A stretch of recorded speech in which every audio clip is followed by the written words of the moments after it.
You have to approach your life, and obviously we're speaking specifically about your job, your clinical life, with beginner's mind. Every single interaction is the first time you've had this interaction. You're actually there, right? You're actually with the person. You're treating them as if this is the first time you've ever seen a patient. Welcome to the Super Clinic Project Podcast, where we take regular clinic owners and turn them into cash-based multimillionaire entrepreneurs.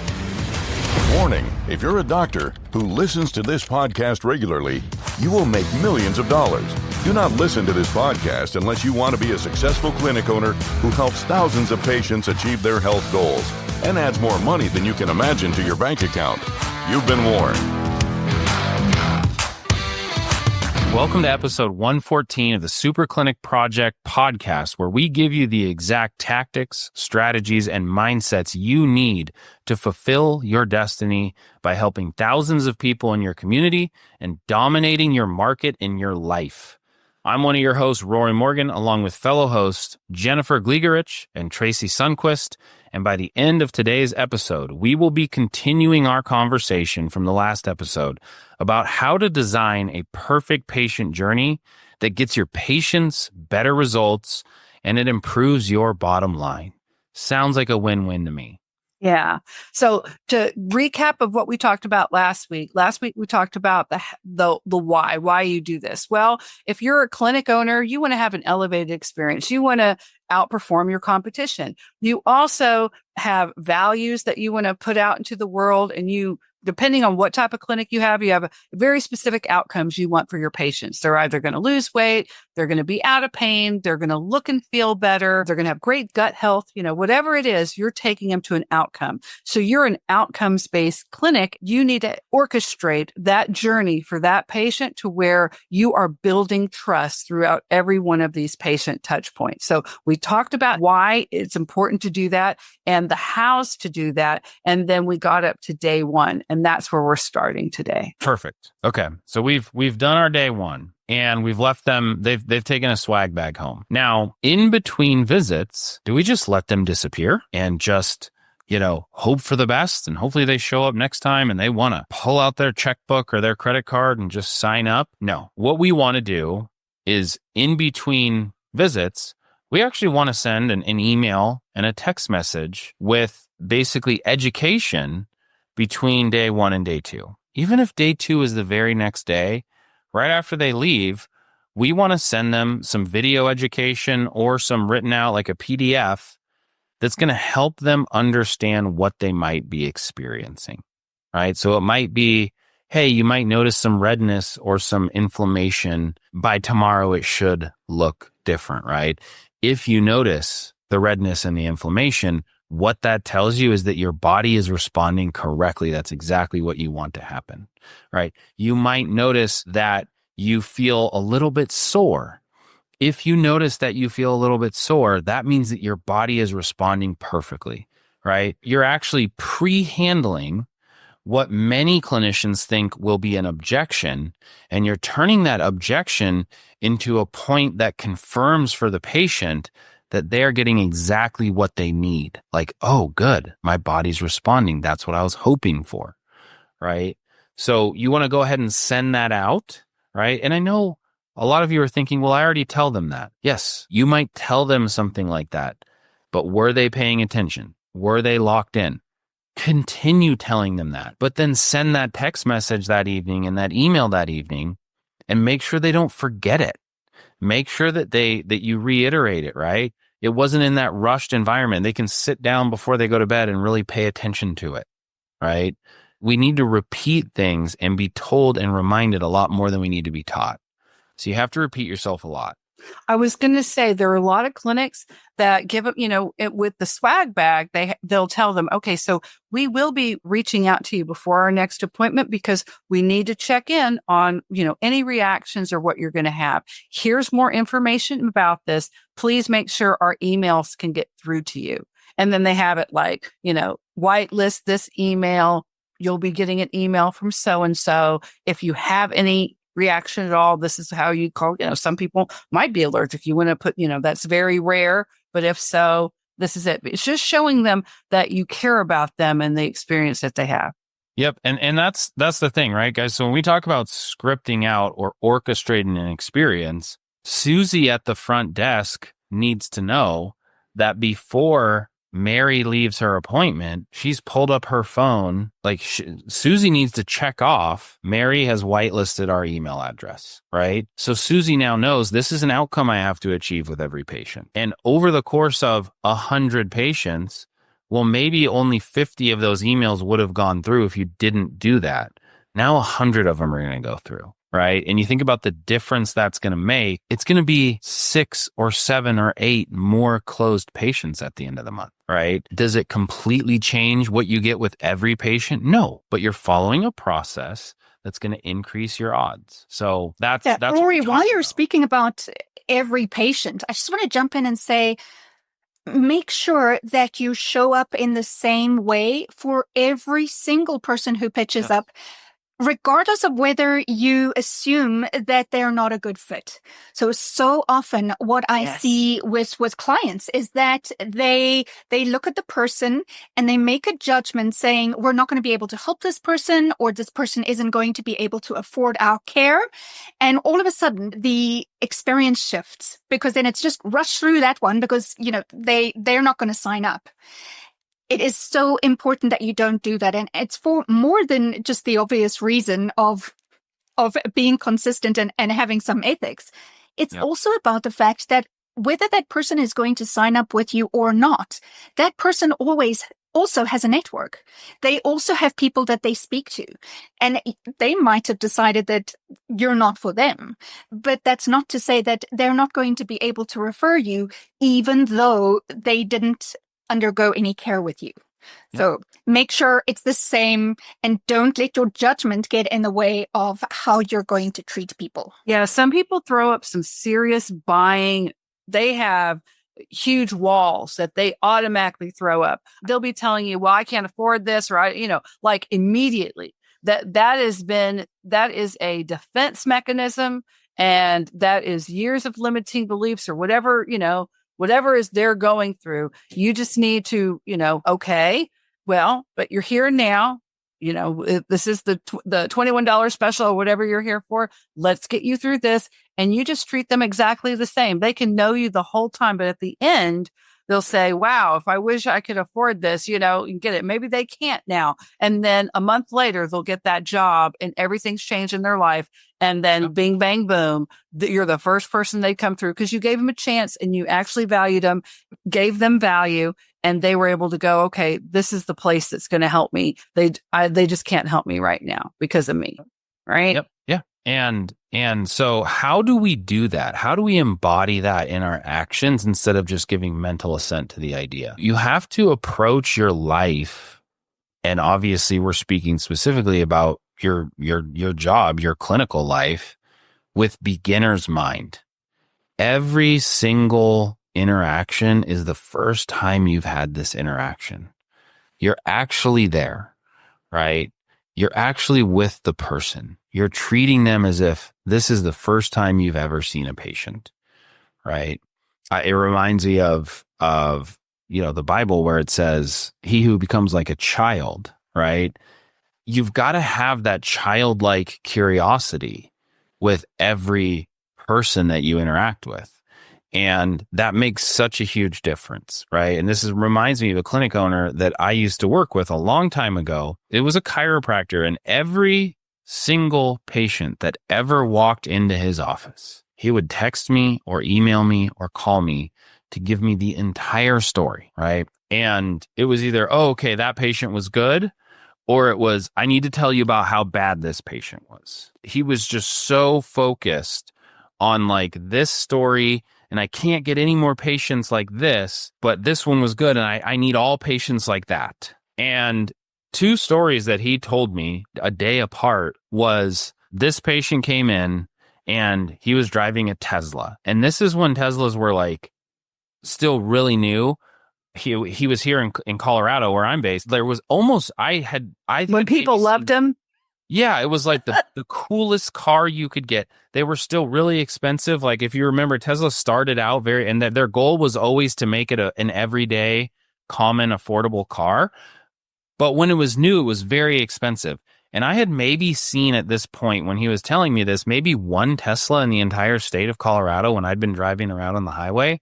Now I see him all the time. But this was like somewhere in the neighborhood of like a 80, 90, $100,000 car. Okay.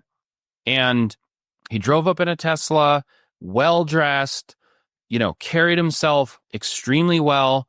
Right. And he's telling me this like, I thought for sure he was going to convert. And the objection at the end was it's too expensive. Okay. Then he tells me the next day about a patient who comes in and he's driving an old like diesel truck, like before, like one of these trucks that doesn't have any electronic systems in it, like 70s era, like box diesel truck. He smells bad. He's got all these calluses on his hands. His speech is like real gruff and real, I don't know, I guess you could say redneck, right? Kind of like he just wasn't a polished individual. He's working. His hands are like dirty and he's got oil on his hands and stuff. And this guy, no questions asked, paid $4,500, right?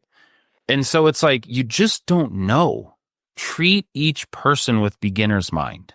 So, okay, next thing, okay? So let's get back to the tactics, right? As we keep reminding you about the mindset here. In addition to sending them that education in between day 1 and day 2, you also want to reach out. And this can be text message or phone call, but I'm going to recommend a phone call to you. Hey, Mary, how's it going? What are you feeling? What are you experiencing? Right? Mary says, I feel okay. I'm definitely a little bit sore though. I'm glad that you told me that. That's exactly what we want to hear from you because those joints have just been totally locked down and immobile. And the fact that we introduced movement into them means that we got the result that we wanted. If you're sore, that's a good sign, right? Perfect, right? Like that's exactly what we want to hear from them. And we can frame their thinking, right? And now they've heard it when they were in the office, they heard it in your educational video, and they heard it from you when you reached out, right? Yeah. And you can tell them, remember that hot towel that we gave you for that, or the cream or the whatever? This is why we gave that to you, because we need you to start using that now.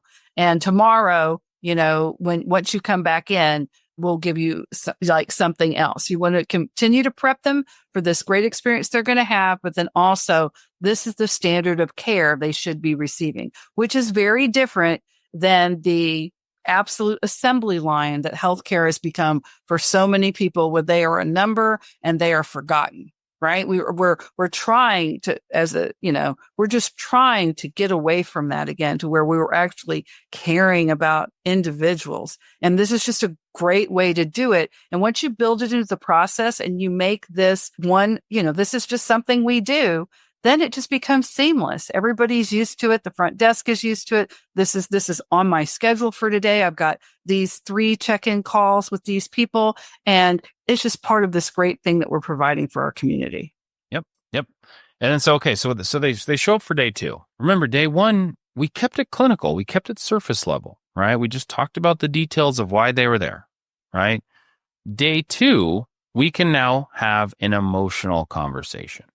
We're not going to go into the exact scripting of that because, again, there's other podcast episodes where we go into this. But this is what we would call the sales process, right? We actually are going to try to convert them into a long-term patient who is paying us money for this outcome.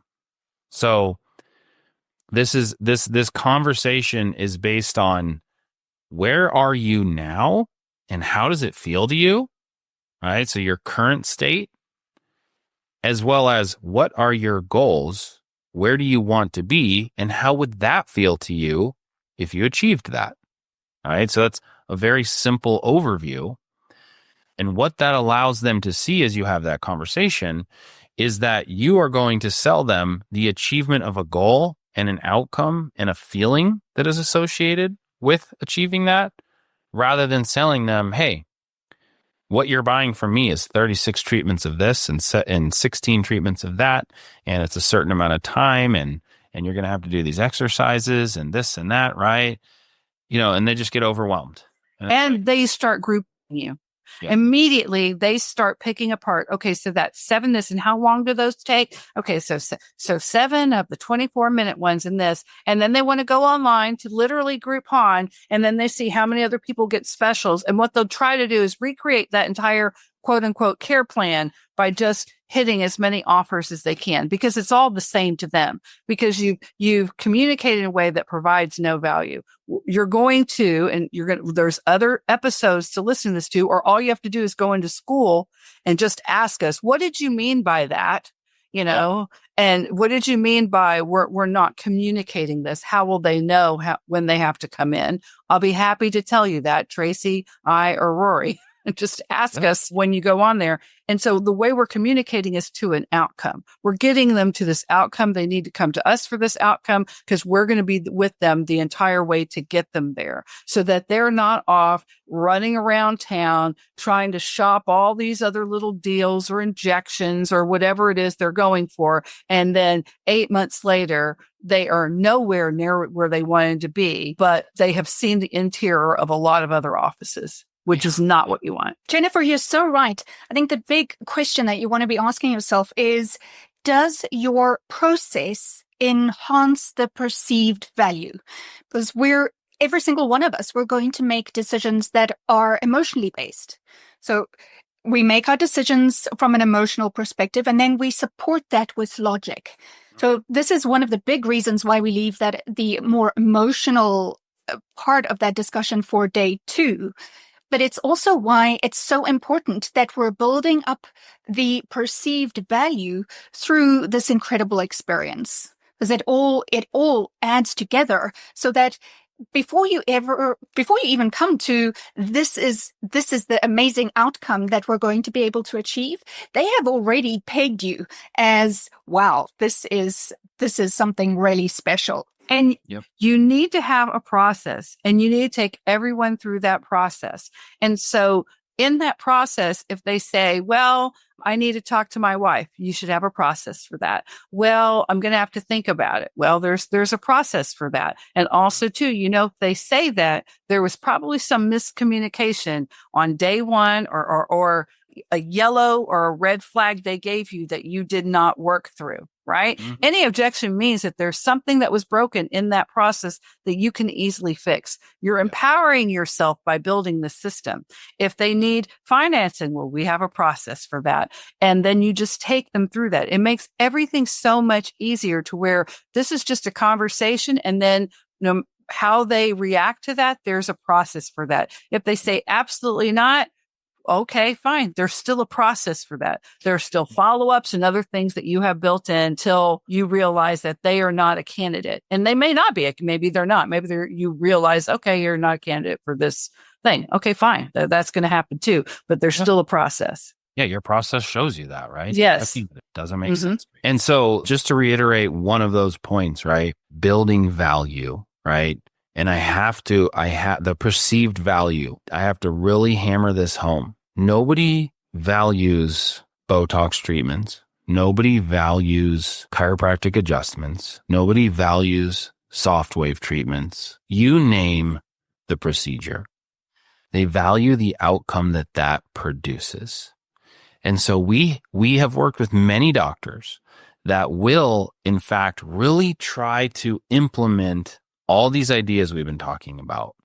And then when it gets to the moment of truth, they default back to when they make that final pitch, right? They've done everything right, but then they default back to when they make the pitch and say, here's what I'm offering you, pay me money, to simplify it. They default back to, here's all of the things I'm going to do. Here's all of the treatments you're going to get. Here's all of this. Here's all of that, right? And they fall back into, what I am selling you is treatments and services. And if you have done this right and you don't default back into that, what the person is going to arrive at is, oh my gosh, I want that outcome, and I believe you can deliver that outcome because you have shown me exactly how you will solve the root cause, instead of because you are doing all these treatments and services, right? And so that's just a key caveat that you have to keep in mind. So let's keep moving on then to continuing to construct this patient journey. After this person signs up, you need to actually have a scripted out onboarding process, right? So this could be a series of emails that they get over the next 5 days. This could be their new patient orientation when they come in for their next appointment. It's a 15-minute, tour that you take them through and you say, this is what you're going to do here. This is what, right? And really it should be all of these. You could have an app. There's some great apps that you can white label these apps and you can send them out daily emails or little things that they need to check off. But you really do need to hit them pretty hard for that first week or 2 weeks on here's what you're going to be doing. Here's why you're doing it. Keep doing this. If it doesn't feel good, that's okay. And you have to you have to change their habits, because if they had the right habits, they wouldn't be in your office. So you have to change their habits for them and be very diligent about that. Okay? Yeah, I think this also supports people not to have that buyer's remorse. So typically when you're positioning an outcome and you're expecting them to pay up front for it, once they leave and they're not in your radius anymore, it's very easy for them to start regretting, like, oh my goodness, that was a hell of a lot of money. It helps provide the certainty that they need. So it's just to support their decision and help them be clear about what is the next step and walk them through that process. Yeah, and that can start in the office. When the doctor, you do the handoff, you want to make sure when they go to pay that you hand them off to the person that does that. You say, here, Julie, Jane's going to start our Best Skin Forever program, whatever it's called.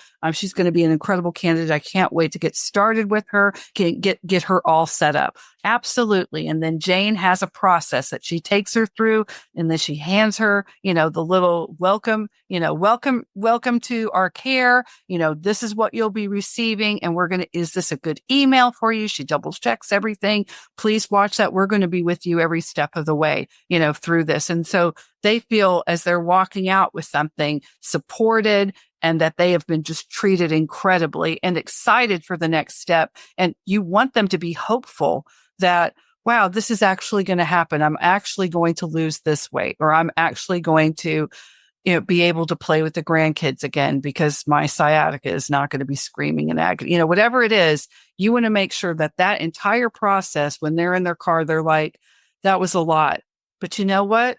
I need to invest in myself. You want that to be the feeling. And so how can you build that? So be thinking of it, the what's in it for them. When you take that away, the what's in it for them becomes very powerful, and they become more committed. 100%. 100. I mean, you mentioned the weight loss. I don't feel like we've used that example in the last couple episodes, but imagine how different it would be, right? Because these GLP-1, semaglutide drugs and peptides are so popular now. And they really are effective. But what people realize is it's a commodity, right? And they're always going to be searching for the cheapest option. And it's only going to get cheaper. It's not going to get more expensive, right? If you're charging $400 a month now, you're not going to be charging $500 a month in a year. It's going to be $300 a month. And then it's going to be $200 a month, right? When the generics hit the market, and it can just, anyone, there's all these other companies making it, it's going to be, $40, $50 a month. And you're never going to be able to compete that way. And so it's by doing it in this way where there's all the extra support, all the extra community, all the extra, they look at you as the trusted advisor because you've created this experience. That's where you actually can have a long-term sustainable business where people, they don't want to go to Jenny Craig for it. They want to go to you, right? And, we've helped people do that exact thing where it's like they were selling the GLP-1 stuff before, but their business was making $40,000 or $50,000 a month and they weren't making any profit, to all of a sudden they're making $137,000 a month with $60K a month in profit, right? And that's the difference. It wasn't that they switched with which peptide they were using. It wasn't that they added another treatment or another service. It's that they changed the patient journey.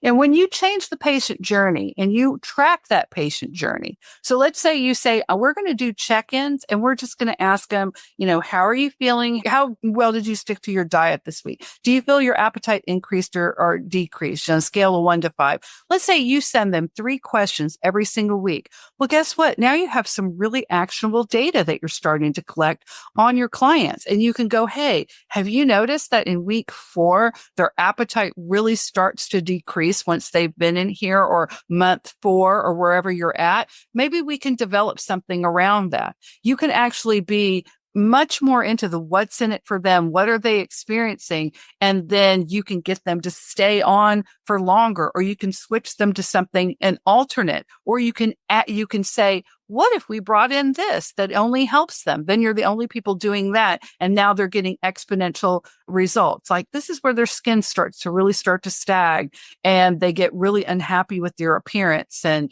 blah, blah, blah, blah, blah. Maybe I could go and get a JV partnership with someone to help them with some skin tightening, right? There's all these things that start to explode for you when you have an actual system and you're tracking it and you're putting yourself in this mindset that becomes exponential for you to get incredible results and really just blow your business up in a good way. Yeah. So let me give you 2 examples and we're going to get into the details of how you can do this individually for your clinic. But 2 examples that pop into mind exactly with what you just said, Jennifer, is, okay, it's week 4, right? This is when they really start noticing their appetite decrease, right? If that's what you find with your patients, right? I've never been on one of these drugs, so I don't know. But that's where you just see it again and again. Well, now you script out your patient journey. That's when we ask them for a referral, and you do it with every single patient, right? Because they notice it. The other example, and this is a real client, is she does hormone, right? And she really focuses on testosterone levels for women, right? And so, and again, I don't know the exact details of her thought process of how she's helping women, but the bottom line is she gets amazing results for women where they are feeling younger again, their libido is increasing, their marriage is improving, they are losing weight. These are the results she's getting for women. One of the things that happens after they've been on this for several months is they start noticing that they are getting a little bit more body hair than they used to, right? And this is this is one of the side effects. So she has scripted out, at this point, I offer them laser hair removal, right? And so if you're like, you have to understand that you can predict this stuff and you can orchestrate a journey, and all of a sudden that patient that maybe was worth $3,000 is now worth $6,000, right? And it's not because you're being dishonest. It's because you are helping them get what they want. You are giving them the results they want in their life, and people are willing to pay for that. So I thought those were 2 pretty powerful examples. Yeah. So what this brings us into is, okay, we're onboarding, heavy on education, lots of check-ins for those first few weeks, making sure that their habits change. Now, what I just hinted at was, now we have to script out the rest of it. And I told you guys on the clinic project that we're working on right now, we're looking at like 15, 20 pages of this all being scripted out. Well, go ahead and define what are the goals that you want your patients to achieve. Is every single patient going to receive the exact same result at the exact same time? No.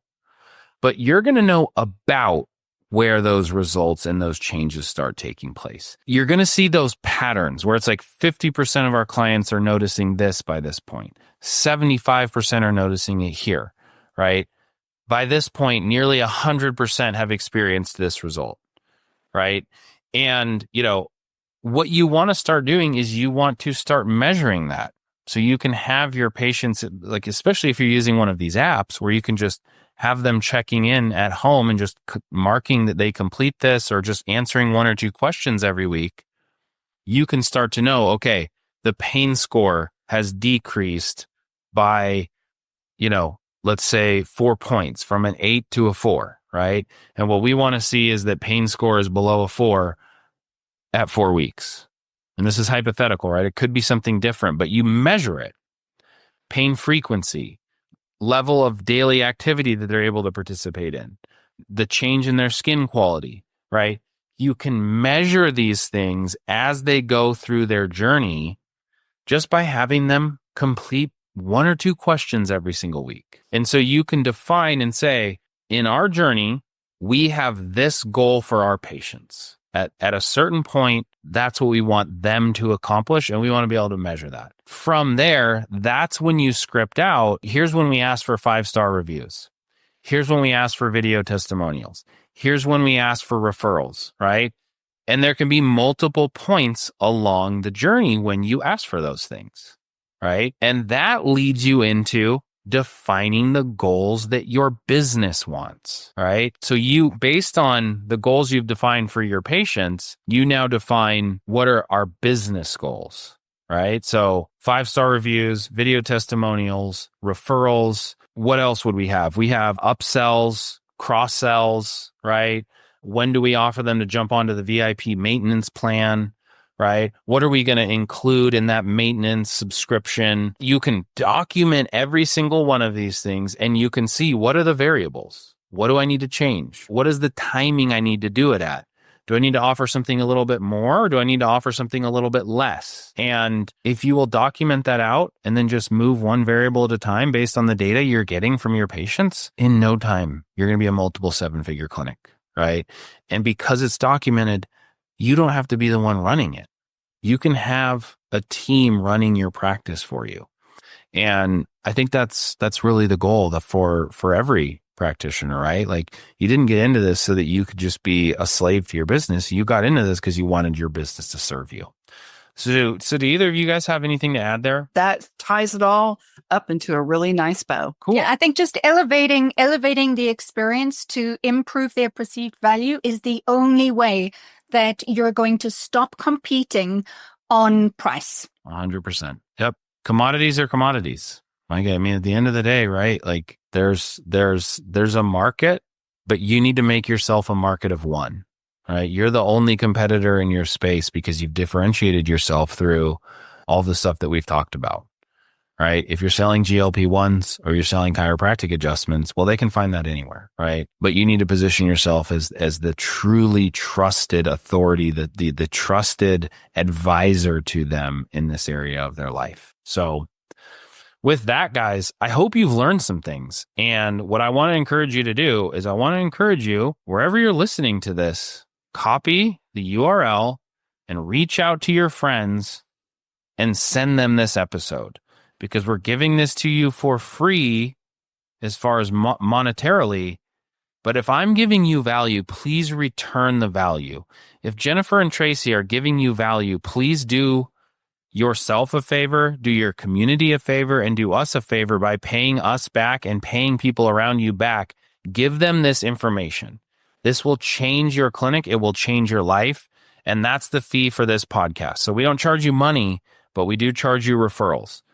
Please send this out to your friends and make sure they hear about this. You can go to superclinicproject.com. You can listen to all the episodes there. You can also find a link for our school group. And our school group is where our mastermind is hosted. All 3 of us are there. Dr. Zano, who had the largest health and wellness clinic in the world at one time, 2,800 visits a week. He's in that group. He is there teaching you how to build a multi-million-dollar practice that gets amazing results for patients. That's the most important part. We don't want to just build a money-making machine that steals from people. We want to help people. And hopefully you're seeing that with the way we've provided this content. Like, you help other people and they will pay you and they will reward you for it. All right. So superclinicproject.com. Go there, sign up, and subscribe to make sure you get all the episodes, and share this episode with your friends. And we will see you guys next episode. You've been listening to the Super Clinic Project Podcast. If you like what you hear, subscribe and stay tuned for further episodes of the Super Clinic Project Podcast.